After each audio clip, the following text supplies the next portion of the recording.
जय हिंद बच्चों, कैसे हो आप सब। आज हम लोग पढ़ने वाले हैं motion and types of motion. बहुत इंटरेस्टिंग टॉपिक है और बहुत मजा आने वाला है। बहुत ऐसे कंफ्यूजिंग टर्म्स हैं मोशंस में, टाइप्स ऑफ मोशन में, जिसको मैं एक्सप्लेन करने की कोशिश करूंगा और ट्राई करूंगा कि आपको वो चीजें अच्छे से समझ में आ जाए। तो चलिए अब स्टार्ट करते हैं। तो सबसे पहले फिजिक्स में कोई भी ऑब्जेक्ट होता है उसके दो स्टेट्स हो सकते हैं, या तो वो रेस्ट में होगा या वो मोशन में होगा। तो इसको बोलते हैं state of rest and state of motion.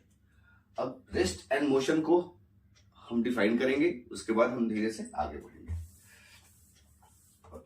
तो व्हाट इज रेस्ट? रेस्ट, अगर कोई भी ऑब्जेक्ट, मान लीजिए ए पे कोई ऑब्जेक्ट है और ये कोई इस ऑब्जेक्ट को देख रहा है, जैसे मैं खड़ा हूं और मैं इस ऑब्जेक्ट को देख रहा हूं। अगर ये ऑब्जेक्ट टाइम के साथ इसमें इसके पोजीशन में कोई भी चेंजेस नहीं आ रही है, तो हम क्या बोलेंगे? ये जो ए पर ऑब्जेक्ट रखा हुआ है वो क्या है? At rest. एट रेस्ट में मतलब टाइम के साथ इसके पोजीशन में कोई चेंजेस, ये यहां पे है, 2 मिनट के बाद भी यहीं पे रहेगा, 10 मिनट के बाद भी यहीं पे रहेगा। तो कहने का मतलब, अगर कोई भी ऑब्जेक्ट अपने पोजीशन को टाइम के साथ चेंज नहीं करता है तो हम उसको बोलते हैं रेस्ट। सो इसको कैसे डिफाइन करेंगे? Object does not change its position with respect to its surrounding or observer with time। मतलब कोई भी ऑब्जेक्ट सराउंडिंग या ऑब्जर्वर, सराउंडिंग मतलब उसके अगल बगल की जो चीजें हैं या जो उसको देख रहा है, उसके रिस्पेक्ट में अगर वो टाइम के साथ उसमें कोई भी उसके पोजीशन में चेंजेस नहीं आ रही है तो हम उसको बोलेंगे रेस्ट। अब समझते हैं मोशन के बारे में। What is motion? मान लीजिए कोई ऑब्जेक्ट ए पे पड़ है, टी टाइम के बाद ये ऑब्जेक्ट मूव कर पॉइंट बी पे चला जाता है, बी पे चला जाता है। तो क्या हुआ? ये ऑब्जेक्ट ने अपने पोजीशन को ए से बी पे टी टाइम में अपनी पोजीशन को चेंज किया। तो इसको बोलते हैं मोशन, इसको बोलते हैं मोशन। सो कैसे डिफाइन करेंगे मोशन को? If an object changes its position with respect to its surrounding observer with time। देखिए, मैंने दोनों डेफिनेशन में ये चीजें मेंशन की, सराउंडिंग एंड ऑब्जर्वर। इसका इंपॉर्टेंस आप समझोगे आगे जब चलोगे। तो कोई चीज जो है एक जगह से दूसरी जगह मूव कर रही है, लेकिन हम इसको कैसे पता कर रहे हैं कि ये मूव कर रही है रेस्ट में? मतलब मुझे कोई ऐसा पॉइंट चाहिए, एक ऐसा पॉइंट चाहिए जिसके रेस्पेक्ट में बता सकता हूं कि ये मूव कर रही है या रेस्ट में है। किसी पॉइंट के रेस्पेक्ट में ही बता सकता हूं कि ये चीजें मूव कर रही है या रेस्ट में है। ठीक है, तो इसीलिए हमने यहां पे स्टेटमेंट में अपने लिखा सराउंडिंग्स या ऑब्जर्वर। ये हमारा रेफरेंस है, इसको हम आगे समझेंगे फ्रेम ऑफ रेफरेंस के पार्ट में। तो समझ में आ गया? अब चलिए हम समझते हैं कि कैसे है। थोड़ा सा रेस्ट एंड मोशन के बारे में समझेंगे। अब मान लीजिए एक कार में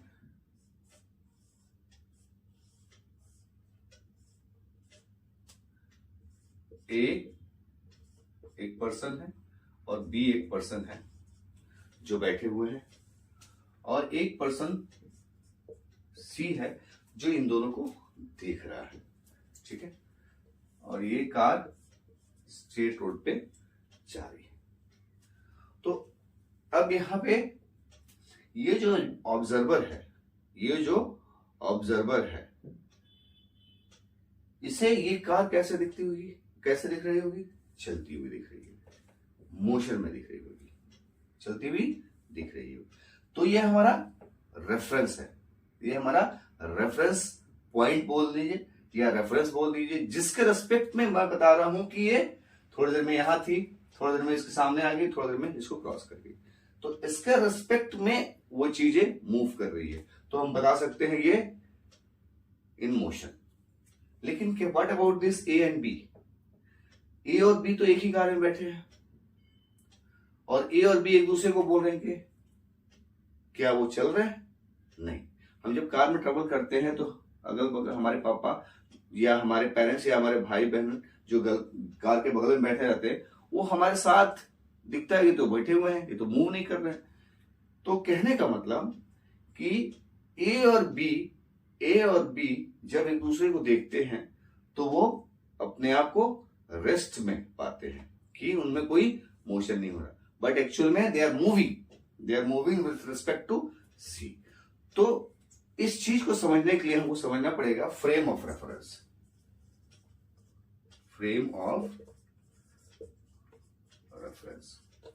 कहने का मतलब जिस फ्रेम से हम देखते हैं किसी चीज को, जिस फ्रेम से, जैसे इस ऑब्जर्वर क्या एक फ्रेम है, फ्रेम ऑफ रेफरेंस है, जिस फ्रेम से किसी ऑब्जेक्ट को देखते हैं कि वो ऑब्जेक्ट मूव कर रही है या स्टेशनरी में है, उसी को बोलते हैं फ्रेम ऑफ रेफरेंस।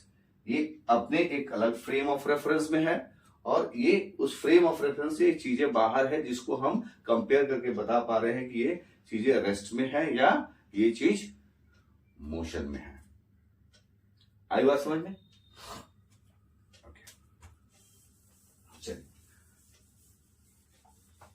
अब हम थोड़ा टाइप्स ऑफ मोशन के बारे में पढ़ेंगे।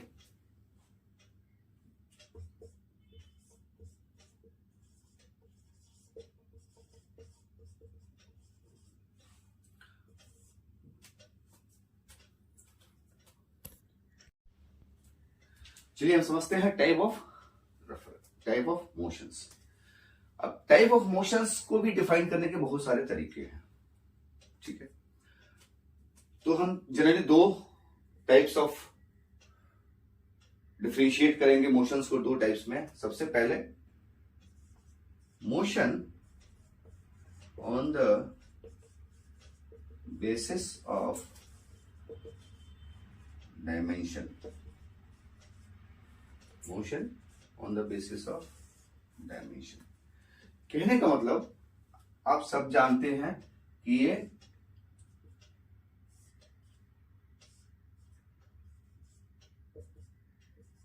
तीन एक्सिस होती है, एक्स, वाई और जेड, और ये तीनों एक्सिस एक दूसरे के परपेंडिकुलर होती है, ठीक है।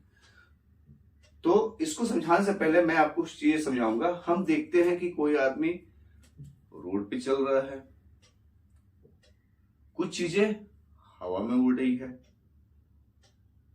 कुछ लोग सीधे चल रहे हैं, कुछ लोग क्रॉस में चल रहे हैं।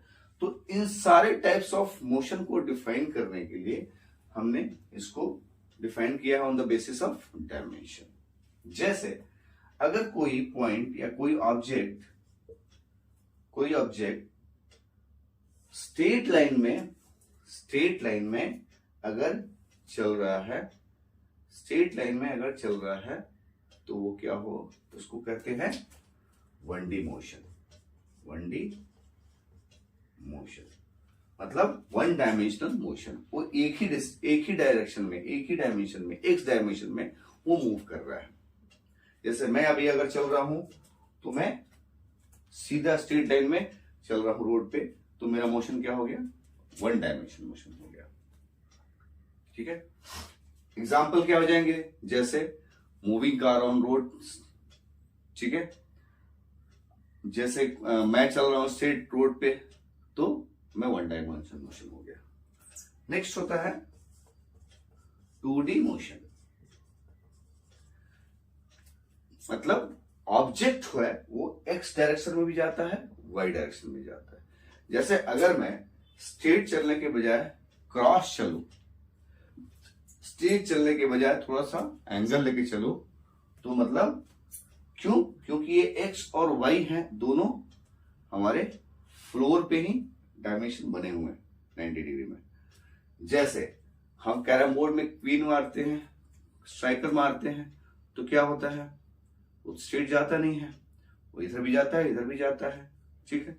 तो ऐसे मोशन को हम क्या बोलते हैं, 2D मोशन बोलते हैं, 2 डायमेंशन। जैसे चींटी, कोई भी इंसेक्ट क्रॉल करता है जमीन पे, तो बेसिकली क्या है, वो 2D मोशन में, ठीक है। नेक्स्ट होता है 3D मोशन। अब तो मैं क्या हुआ, मैं स्ट्रेट भी चल लिया, उसको एक नाम दे दिया, मैं थोड़ा एंगल में चल गया, उसको भी नाम दे दिया। लेकिन जब मैं हवा में उड़ूंगा, जब मैं हवा में उड़ूंगा तो उसको भी एक नाम देना पड़ेगा। क्यों? क्योंकि उसमें तीनों एक्सेस इन्वॉल्व है। स्ट्रेट लाइन में केवल एक्सेस इन्वॉल्व है। जब हम क्रॉस चल रहे थे स्ट्रेट एक्सिस में, जब हम ऐसे चल रहे थे तो केवल ये एक्सिस इन्वॉल्व थी, जब हम ऐसे चल रहे थे तो दोनों एक्सिस इन्वॉल्व थी, और जब हम हवा में चलेंगे तो एक्स एक्सिस भी इन्वॉल्व होगी, वाई एक्सिस भी इन्वॉल्व होगी और जेड एक्सिस भी इन्वॉल्व होगी। तो ऐसे मोशन को हम लोग बोलते हैं 3D मोशन। जैसे मूवमेंट ऑफ एरोप्लेन, ठीक है, काइट का मूवमेंट, काइट फ्लाई स्काई में करता है, ठीक है ना।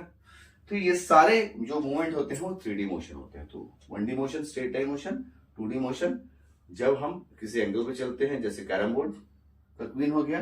3D मोशन जब हम हवा में मूव करते हैं। ओके, नाउ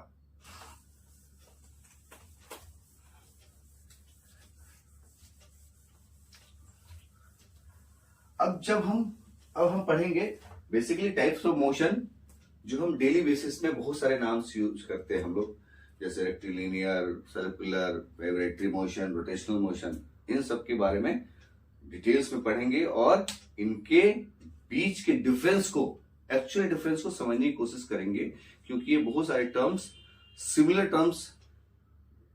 टर्म्स के नाम तो अलग अलग हैं, लेकिन जब एक्सप्लेन करने जाते हैं तो बहुत सिमिलर लगते हैं। तो कैसे इसको डिफरेंशिएट करेंगे उसके बारे में हम पढ़ेंगे। चलिए, तो हम इस टाइप्स ऑफ मोशन को समझने की कोशिश करते हैं, स्टोरी से समझने की कोशिश करते हैं। एक हमारा दोस्त है जिसका नाम है चतुर Ramalingam.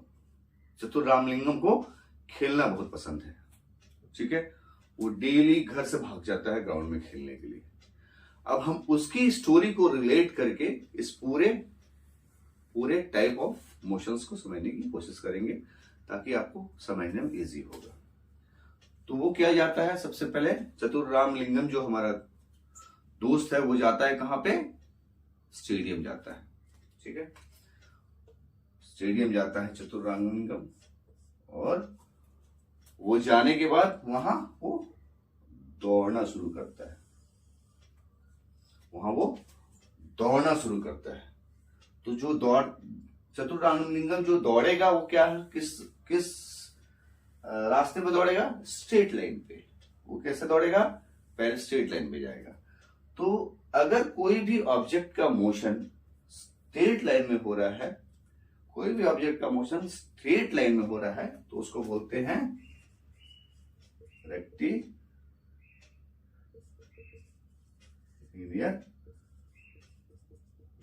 Motion. Straight line motion rectilinear, straight line motion rectilinear motion. अब जो रनिंग ट्रैक होता है वो तो स्ट्रेट होता नहीं है, वो क्या होता है,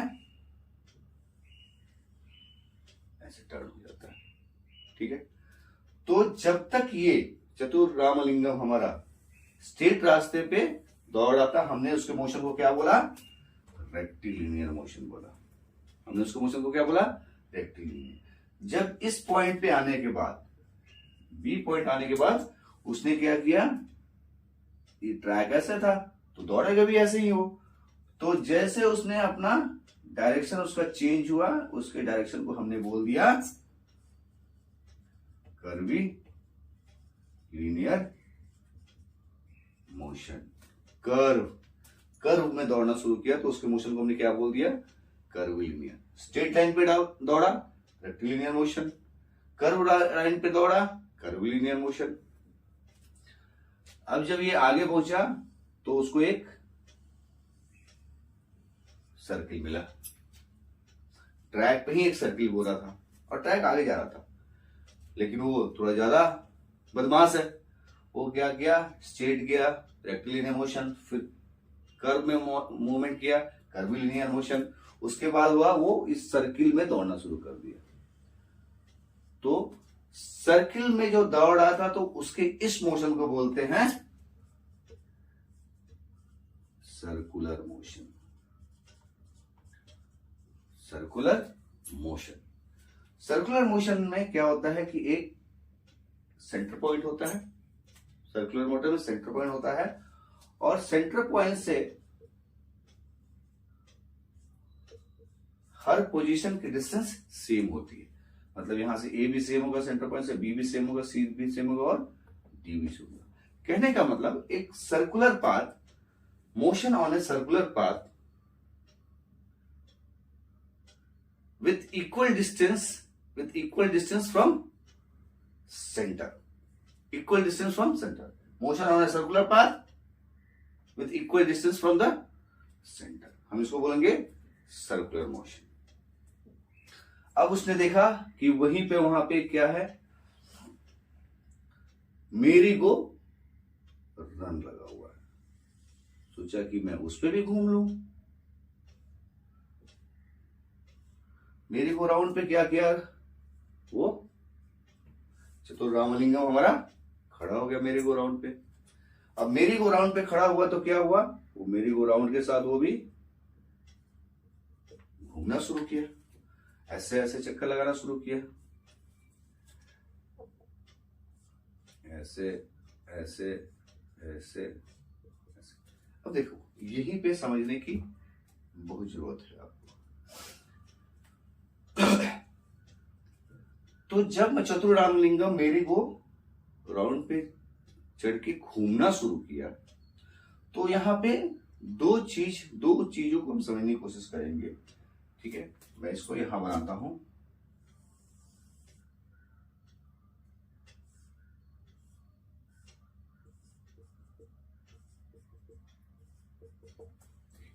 यहां पे दो मोशन हो रहा है, समझने की जरूरत है।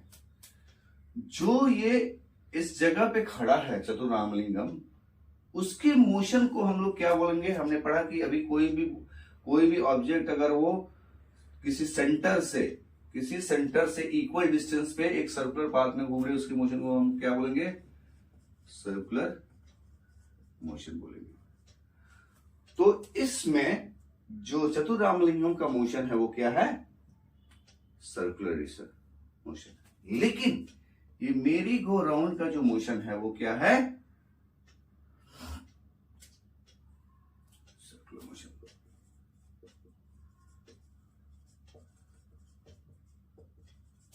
Rotatory motion. अब यहां पे इस चीज को समझ नहीं हुआ है, इस दोनों में फिर क्या डिफरेंस है। ये भी सर्कुलर पर घूम रहा है, ये भी सर्कुलर पर घूम रहा है। तो इसको समझने के लिए देखो, मैंने बोला कि सर्कुलर मोशन में कोई भी ऑब्जेक्ट एक सेंटर से इक्वल डिस्टेंस पे सर्कुलर पाथ पे मूव करता है। कोई भी ऑब्जेक्ट सर्कुलर पाथ पर सेंटर से इक्वल डिस्टेंस पे अगर मूव कर रहा है तो उसके मोशंस को हम बोलेंगे सर्कुलर मोशन। ठीक है, लेकिन यहां मेरी गो राउंड में क्या हो रहा है, मेरी गो राउंड एक एक्सिस पे है, जिस एक्सिस पे टिका हुआ है और वो उसके चारों तरफ वो पूरा मेरी गो राउंड का सिस्टम मूव कर रहा है। ठीक है, तो जो यहां पे हमारा चतुर्रामलिंगम है क्या हो रहा है, वो सेंटर के अराउंड घूम रहा है। चतुर्रामलिंगम कहां घूम रहा है, सेंटर के अराउंड घूम रहा है। बट मेरी गो राउंड क्या हो रहा है, एक एक्सिस के अराउंड घूम रहा है। बहुत ध्यान से समझना इस बात को।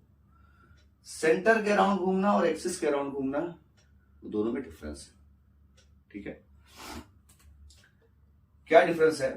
अगर मैं आपसे पूछूं कि ये जो है मेरी वो राउंड, वो किसी सेंटर, किसी एक्सिस पे पाइवोटेड है, किसी सिस्टम पे लगा हुआ है और वो उसी सिस्टम के ऊपर घूम रहा है वो, ठीक है। तो क्या हो रहा है, ये सिस्टम जो है, जो रोटेशनल एक्सिस है, वो क्या है, मेरी गो राउंड का पार्ट है, मेरी गो राउंड का पार्ट है। मतलब कहने का मतलब कि ये जो एक्सिस जिसके अराउंड में मेरे को राउंड घूम रहा है, वो इस पूरे सिस्टम का एक्सिस जो है पार्ट है। लेकिन सिर्फ अगर मैं चतुर्रामलिंगम का मोशन पूछूं आपसे, चतुर्रामलिंगम का मोशन पूछूं, वो तो एक सेंटर के राउंड में घूम रहा है, वो एक सेंटर के राउंड में घूम रहा है, ठीक है। तो मान लो अगर मैं इस सेंटर को बोलूं कि ये भी एक एक्सिस है, तो क्या ये एक्सिस चतुर्रामलिंगम के थ्रू होके जा रही है? नहीं, ये एक सेंटर है जो जिसके राउंड में घूम रहा है। लेकिन ये मेरी वो राउंड है जो एक एक्सिस के थ्रू घूम रही है, और ये एक्सिस इस ऑब्जेक्ट के थ्रू होके क्रॉस कर रहा है, ठीक है। एक और हम लोग एग्जांपल से समझते हैं, ठीक है। अर्थ के रोटेशन से, ठीक है, अर्थ के रोटेशन से, ये हमारा सन है और यहां पे अर्थ हमारा रोटेट कर रहा है। अब ध्यान देना, अर्थ में दो रोटेशन, सर की तार जब चक्कर लगाता है तो अर्थ अपने एक्सिस पे भी मूव करता है। देखो यहां वर्ड मैंने यूज कर रहा हूं, अर्थ अपने एक्सिस पे भी घूमता है और अर्थ सन का चक्कर भी लगाता है। तो अर्थ का जो मूवमेंट है, अपने एक्सिस के थ्रू जो मूवमेंट है, अपने एक्सिस के थ्रू जो मूवमेंट है, एक्सिस से होके जो मूवमेंट है, और ये एक्सिस इस सिस्टम का पार्ट है, इसलिए अर्थ का जो अपना रोटेशन होता है उसको बोलते हैं रोटेशनल मोशन। और अर्थ जब इस सन का चक्कर लगाता है, अर्थ जब ये सन का चक्कर लगाता है, तो वो एक अगर सेंटर पॉइंट से के अराउंड चक्कर लगा रहा है, या अगर हम इसको एक्सिस भी मानते हैं, तो क्या ये एक्सिस इस सिस्टम का पार्ट है, इस अर्थ का पार्ट है? अर्थ का रोटेशन का अर्थ के थ्रू होके जा रहा है एक्सिस? नहीं, ये एक सिस्टम का, ये दूसरे सिस्टम का पार्ट है ये एक्सिस। हाँ, अगर मैं आपसे पूछूं कि ये पूरे होल, ये पूरा जो मूवमेंट है अर्थ का सन के through as a system, as a whole, क्या ये रोटेशनल मूवमेंट है? Yes, it is rotational movement. लेकिन सिर्फ अगर अर्थ का पूछूं तो ये अर्थ का अपना रोटेशन है, और अर्थ सन के राउंड घूमता है तो वो सर्कुलर मोशन है। लेकिन ये अर्थ और सन पूरे कंबाइंड मिलके एक अगर एक सिस्टम बनाते हैं, तो उस सिस्टम का रोटेशन इस एक्सिस के थ्रू हो रहा है, तो वो सिस्टम जो होगा वो रोटेशनल मोशन होगा, ठीक है। अब इसको एक और एग्जांपल से समझते हैं। एक फैन लेते हैं,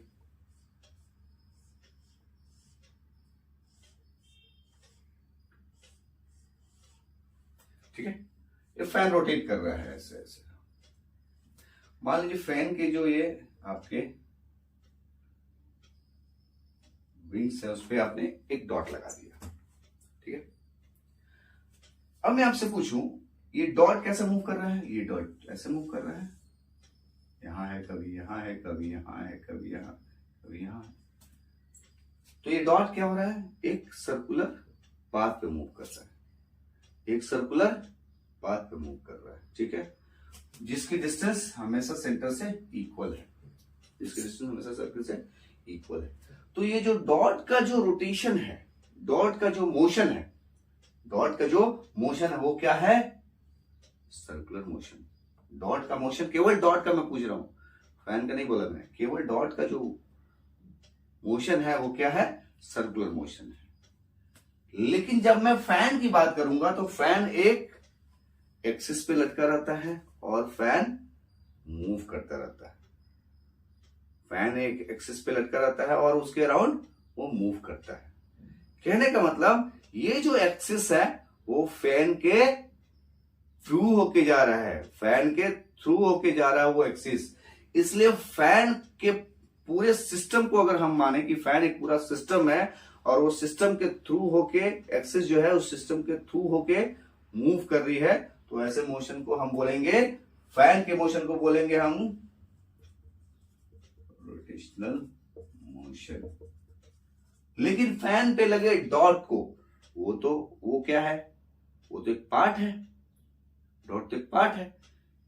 जो रोटेशन है उसके इसके अंदर से होके तो नहीं जा रही है, इस एक्सिस के होके नहीं जा रही। जैसे हमने अर्थ में देखा, अर्थ का रोटेशन का जो एक्सिस है वो अर्थ से होके जा रही है। ये क्या, एक सर्कुलर, बस एक एग्जैक्ट डिस्टेंस पे ये मूव कर रहा है, एक सेंटर से एग्जैक्ट डिस्टेंस पे मूव कर रहा है। तो इसके मोशन को क्या बोलेंगे, सर्कुलर मोशन बोलेंगे। और इसके मोशन को, पूरे सिस्टम के मोशन को रोटेशनल मोशन बोलेंगे। और ये डॉट के मोशन को क्या बोलेंगे हम लोग, सर्कुलर मोशन बोलेंगे। आई होप कि सर्कुलर मोशन और रोटेशनल मोशन में चीजें क्लियर हो गई हैं। तो यहां से आप इस रोटेशन को क्या बोलेंगे, हम जो मेरी गो राउंड का रोटेशन उसको क्या बोलेंगे, रोटेशनल मोशन। अब आगे बढ़ते स्टोरी में। हमने देखा चतुर रामलिंगम हमारा स्ट्रेट रोड पेडल और रेक्टिलिनियर मोशन, फिर कर्व पेडल और कर्विलिनियर मोशन, फिर उसने एक सर्किल लगाया, सर्कुलर मोशन, फिर वो मेरी गो राउंड पे बैठ गया। तो चतुर रामलिंगम का रोटेशन तो क्या है, सर्कुलर है, लेकिन ये मेरी गो राउंड का रोटेशन, मेरी गो राउंड का जो मोशन है वो रोटेशनल मोशन है। उसके बाद क्या हुआ, उसको और मस्ती सूझी, उसने क्या किया, एक स्ट्रिंग लिया और एक पत्थर इसमें बांध दिया और उसको ऐसे ऐसे ऐसे ऐसे पेंडुलम की तरफ घुमाने लगा, पेंडुलम की तरफ घुमाने लगा। ठीक है, ये रेस्ट पोजीशन, ये A और B। तो ये पेंडुलम कैसे घूम रहा है, रेस्ट से A पे जा रहा है, फिर वापस रेस्ट पे आ रहा है, फिर ये B पे जा रहा है, फिर वापस रेस्ट पे आ रहा है। मतलब रेस्ट से A से वापस B। तो इस मोशन, इस मोमेंट को क्या बोलते हैं, to and fro, to and fro, to and fro motion. ठीक है ना। तो कोई भी पार्टिकल जब किसी एक्सिस के आगे पीछे टू एंड फ्रो मोशन करती है, तो ऐसे मोशन को हम लोग बोलते हैं ऑसिलेटरी मोशन। देखिए यहां पे ध्यान दीजिएगा, मैं फिर से यहां फिगर बनाता हूं। तो टू एंड फ्रो मोशन को क्या बोलते हैं, जो अपने एक एक्सिस के लेफ्ट एंड राइट, जैसे मैं हूं यहां, अगर मैं ये लाइन खींचा तो मैं आगे जा रहा हूं, बीच में आ रहा हूं, पीछे जा रहा हूं, बीच में आ रहा हूं, तो हम ऐसे मोशन को बोलते हैं ऑसिलेटरी मोशन।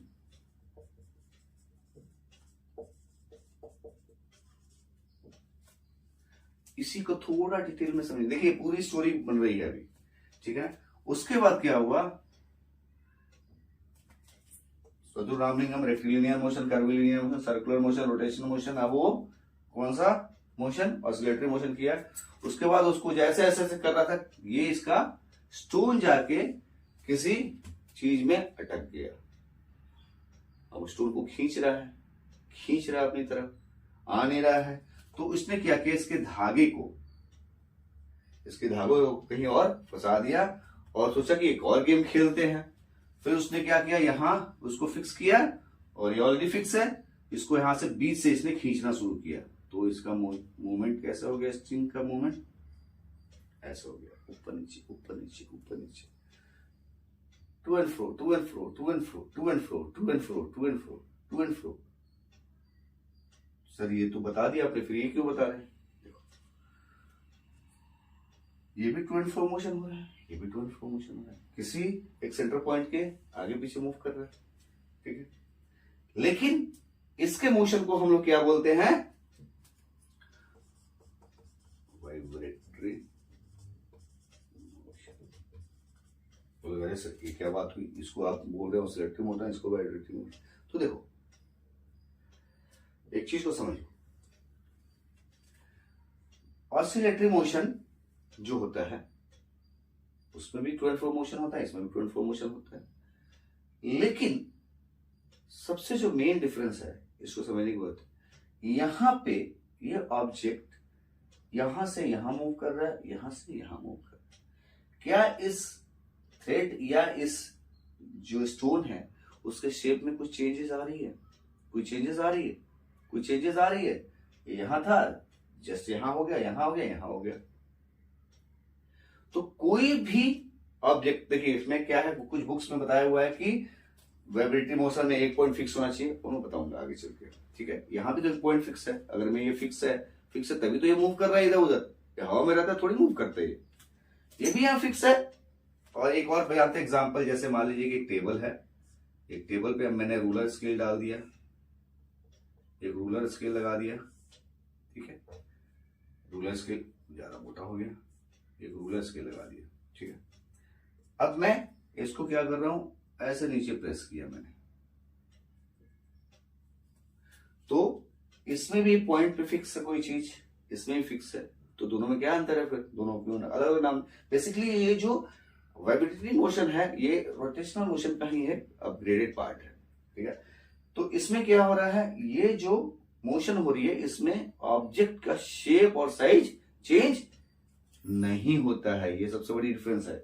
इसमें सिर्फ ये स्टोन पहले यहां था, धागा यहां था, फिर यहां चला गया, फिर यहां वापस आ गया, यहां आ गया। लेकिन यहां देखो, जब इसने इस स्ट्रिंग को प्रेस किया, जब इसने स्ट्रिंग को प्रेस किया तो उसका शेप चेंज हुआ और साइज भी चेंज हुआ, फिर छोड़ा, फिर ये चीज क्या हो गई, ऊपर गई, ठीक है। अब मान लो एक टेबल पे रूलर डाला हुआ है, रूलर को अपने दबाया, यहां डाउन किया तो शेप चेंज हुआ, छोड़ा तो शेप चेंज। कहने का मतलब दोनों मोशन में, पहले मोशन में टूवर्ड फ्लो मोशन होता तो है, लेकिन ऑब्जेक्ट का शेप एंड साइज चेंज नहीं होता। लेकिन सेकंड टाइप ऑफ मोशन में क्या होता है, ऑब्जेक्ट का शेप एंड साइज चेंज होता है। तो देखो यहां पे मैंने दो डिफरेंस मेनली, जो मेरा क्लास लेने का था समझाने का आपका, कि सर्कुलर मोशन और रोटेशनल मोशन और आपको ऑसिलेटरी मोशन और वाइब्रेटरी मोशन में डिफरेंस समझाना मेरा मेन मोटो था। क्योंकि सबसे ज्यादा बच्चे इसमें कंफ्यूज होते हैं कि सर्कुलर मोशन सर क्या, दोनों तो एक ही जैसा दिख रहा है। तो सर्कुलर मोशन रोटेशनल मोशन में एक ही चीज जो बेसिक है जिसको याद रखने की जरूरत है कि कोई भी रोटेशन अगर किसी सिस्टम में हो रहा है और वो रोटेशनल एक्सिस अगर उस ऑब्जेक्ट के थ्रू होके जा रहा है तब तो वो रोटेशनल मोशन है। अगर वो एक्सिस सिस्टम से बाहर है, जैसे ये बॉय जब वो रन कर रहा था ये सर्कुलर पाथ पे, तो जिस एक्सिस के थ्रू होके या जिस सेंटर के थ्रू होके जा रहा था वो आदमी से दूर था, वो आदमी के अंदर नहीं था, वो सिस्टम का पार्ट नहीं था, इसलिए हमने उसके मोशन को सर्कुलर मोशन बोला। लेकिन जब मेरी गो राउंड पे का सिस्टम समझे हम, तो हमने देखा कि मेरी गो राउंड जिस एक्सिस के थ्रू होके मूव कर रहा है वो एक्सिस उस ऑब्जेक्ट से होके जा रहा है। तो अगर एक्सिस ऑब्जेक्ट से होके जाए तो रोटेशनल मोशन है, अगर एक्सिस ऑब्जेक्ट से होके नहीं जाए तो वो सर्कुलर मोशन। सेम यहां पे अगर टू एंड फ्रो दोनों मोशन हो रहा है, लेकिन अगर कोई भी ऑब्जेक्ट अपना शेप चेंज नहीं कर रहा है टू एंड मोशन में, तो वो क्या है, वो ऑसिलेटरी मोशन है। और अगर शेप चेंज कर रहा है तो वो वाइब्रेटरी मोशन है। तो होप ये वीडियो आपको अच्छा लगा होगा और आपको बहुत सारी क्लियरिटी मिली होगी कि कैसे इस सिस्टम को याद करना है, इतने सारे मोशंस को कैसे याद करना है, कैसे डिफरेंशिएट करके याद करना है। मैं ऐसे ही वीडियो बनाता रहूंगा, टॉपिक्स आपको डिफरेंशिएट करता रहूंगा, कंपेयर करके समझाता रहूंगा ताकि वो कॉन्सेप्ट क्लियर हो। Thank you.